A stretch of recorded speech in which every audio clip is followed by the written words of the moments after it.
What's going on, y'all? It's your boy G, aka Ginato Sensei. We back at it again with another episode of Ginato Explain, man. In today's episode, we're gonna be talking about Legend of Korra. Let's get it. Alright, man. So, The Legend of Korra is a sequel to The Last Airbender, Avatar: The Last Airbender. It's a Nickelodeon cartoon, anime, whatever you want to call it. I guess because it's technically not anime because it wasn't made in Japan, but it's still like an anime. So, I remember when the show first came out, you know what I'm saying? It had a resurgence when it got uploaded to Netflix. That's why I ended up watching it on. But before I went and watched this because when this came out, I was already on my way out of watching TV. So I saw it and I was like, it's kind of cool. I wasn't really messing with it though. But I heard a lot of good reviews from my homies and just people seem to really like it on Twitter and stuff. So I was like, let me go ahead and see what's up with it. But before I did that, you know what I'm saying, I was like, man, let me go remind myself what the Avatar world was about, you know what I'm saying. So I watched the first Avatar show first, and then I watched Legend of Korra. So this is my, I guess, quote unquote review, or just some things I liked about the show, some things I didn't, you know what I'm saying, my overall take. I know how we do this. So first things first, man, I love the style of Avatar in general, the whole just the style of the animations and things like that. And for it being some time after the first show, I think that it transitioned well. There are some things that I wasn't really expecting, because the first Avatar was set back into back in a much simpler time, but now they have more technology in this universe or this Avatar world, this version of Korra, you know what I'm saying, so, or of the Avatar. And it's just the technological advances, it had its good and its bad parts in this show, because sometimes it was okay, I get it, this is cool, it's kind of corny, but it's still it still hits a little bit different as far as what they were able to create in Aang's time period. So with the technology that was really just reserved pretty much for the Fire Nation, now it's spread throughout, you know what I'm saying, the whole they call it Republic City, which is all the nations combined into one. It's basically Aang's legacy after defeating the Fire Lord and bringing peace and balance, quote unquote balance, which is something that is a trend throughout this show. So it's about 4 seasons. We got a lot of characters in this show, and they all have their own uses, and I feel they pretty much use just about everybody to their best, you know what I'm saying. Nobody feels they're left out. People are introduced and people pretty much stay throughout the show, even if it's just a little bit, you know what I'm saying, and they still hold weight as far as they're not just in the background type character. You do have those type characters in the show, the Cabbage Man, he made appearance in the show again, which I thought was cool. Just paying homage to the first show, because that was always a thing. No matter where they went, there was always a cabbage guy. But to all of the old characters that are still alive in this time period. Aang and Sokka, I believe, is the only ones that's actually not around anymore, that I know. That because we pretty much seen everybody else that was a key figure in the show, even Aang, you know what I'm saying, because y'all know how the Avatar state works, you get to use your past lives. But that was even another thing that I thought this show really did well with, which was bringing basically a better understanding of what the Avatar is and what it means to be the Avatar. Because in the first show, this is why I felt it was important for me to watch it again. I feel that show was mainly focused on one simple one moment, you know what I'm saying, which was the comet and making sure that the Fire Lord doesn't take over the world, right? So Aang didn't really have a lot of time to even understand like what a being the Avatar actually means. You know what I'm saying? And it was a short amount of time. Like now, the timeline for this show is not that much longer, in the sense of like, you know, time in the actual like how everything goes. Like it's probably like, well, it is a little bit longer. You know what I'm saying? Because Avatar happened without like being around like 1 to 2 years. You know what I'm saying? Whereas Legend of Korra is like probably like 4 or 5. In a sense, just because like there's time skips and things like that in the show. But you know, I feel like this show explores a lot more in depth of like the actual like world that is, you know, that is the show. Like, you know what I'm saying? Like the Avatar universe basically. And it goes back to like the first Avatar. You know what I'm saying? I think that was really cool just to see how like the avatars were, you know, created and passed down. Like it goes into detail of all the things that we wondered that was lore, and while we was watching the first show, it wraps it up like really well in the show. You know what I'm saying? But at the same time, when it does that, it does other things poorly. So like I feel like the romance in the show was like too much. It was like everybody was getting with everybody basically. And though I like the family aspect of it, because like, you know, there was times like where Toph and her family had to have their own like, you know, little episode or like arc in a sense for the show, especially in the 4th season. And then we get to see, you know, Zuko's family in some small parts of it.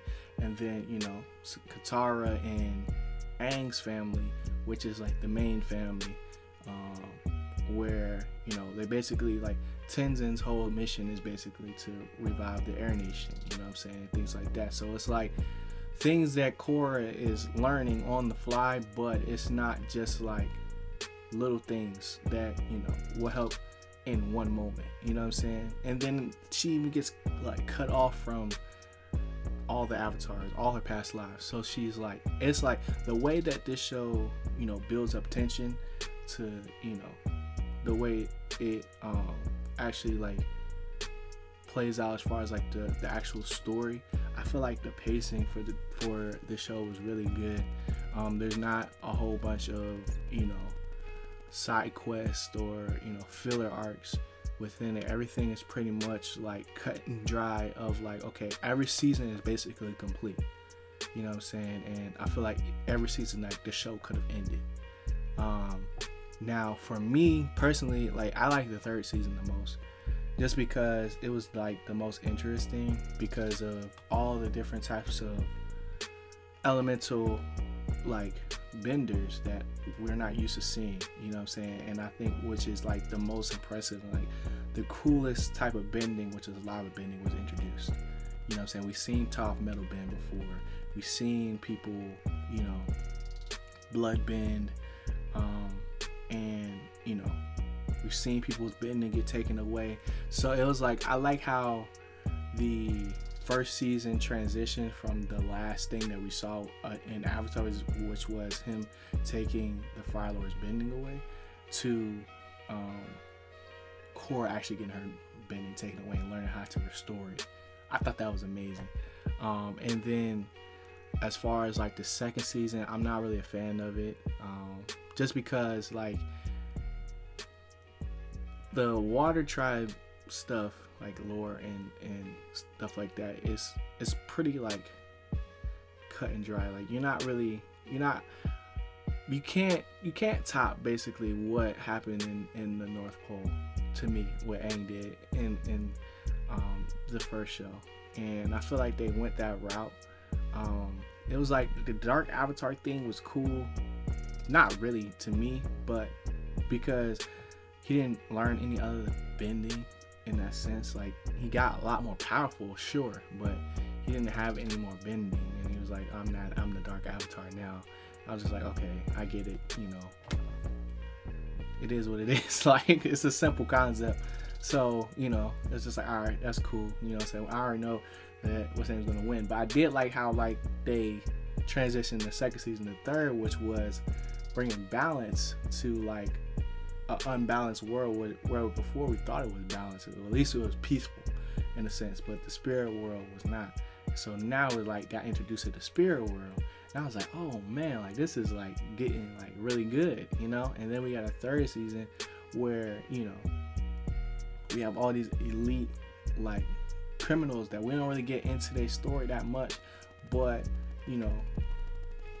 the overall goal for them and like the different faction of the Red Lotus, I was like, bro, this is really dope. I feel like they could have ended it there, just because like I feel like that was like a really epic season to me. I wasn't a fan of like the mecha, like fourth season with the huge robot and just like the focus on metal, not necessarily metal bending, but just technology and using.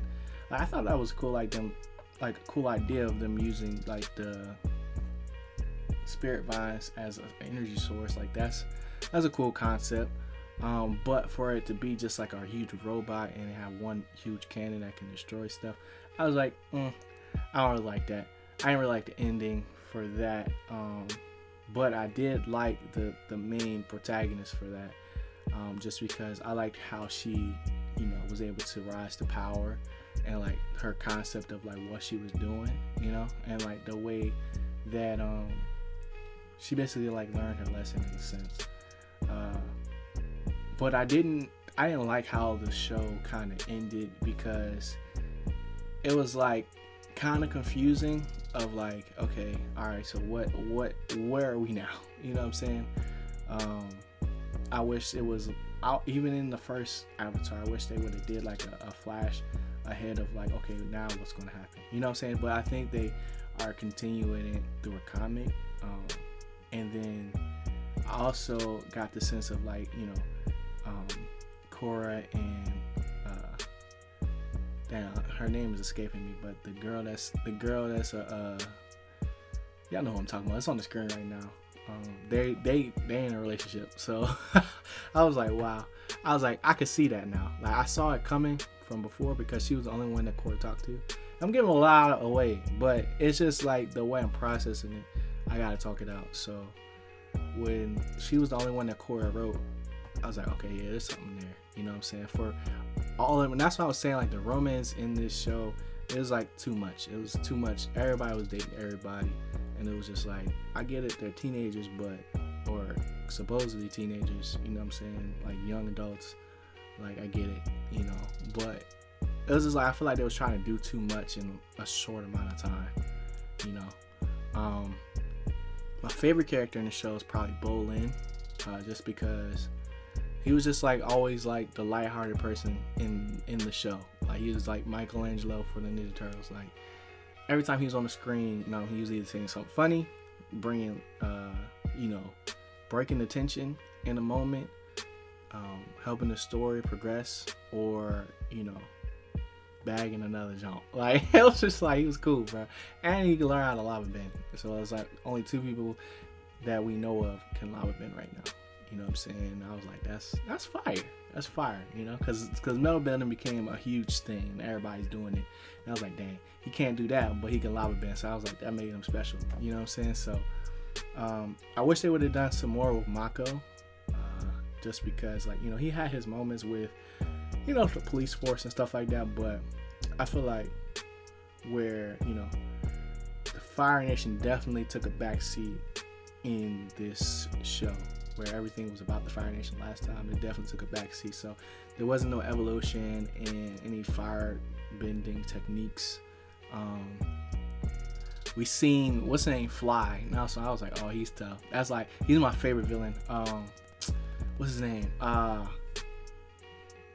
I can't think of it. Zahir, that's his name. Zahir. He was out here floating, bro. I was like, yo, that's a different type of airbending. And that's all I can really think of. It was cool to see like Zuko in there, and his grandson, and then his daughter and stuff like that. It was cool to see that. Like I said, like the family aspect of it, them bringing back the Air Nation, and yeah, that's pretty much it. That's all I got right now. It's a pretty long video. This is what happens whenever we do a review like this. It's probably gonna be longer, but I still wanted to do it just because it was a good show, and I wanted to talk about it. I want to hear your guys' opinions on it. What was your favorite season?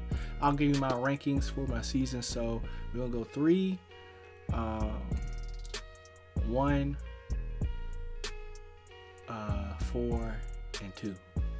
That's my rankings for the season. So let me know down in the comment section what you guys are ranking the seasons and who are your favorite characters and things like that in the comment section. And then leave a like on the video if y'all enjoy, if I want to see some more, and subscribe to the channel. You know what I'm saying? We're on our way to 400 subscribers. I appreciate everybody that's been coming through on all these different types of videos that I've been making, and we're just touching a little bit of everything, man. So appreciate y'all for rocking us on this journey.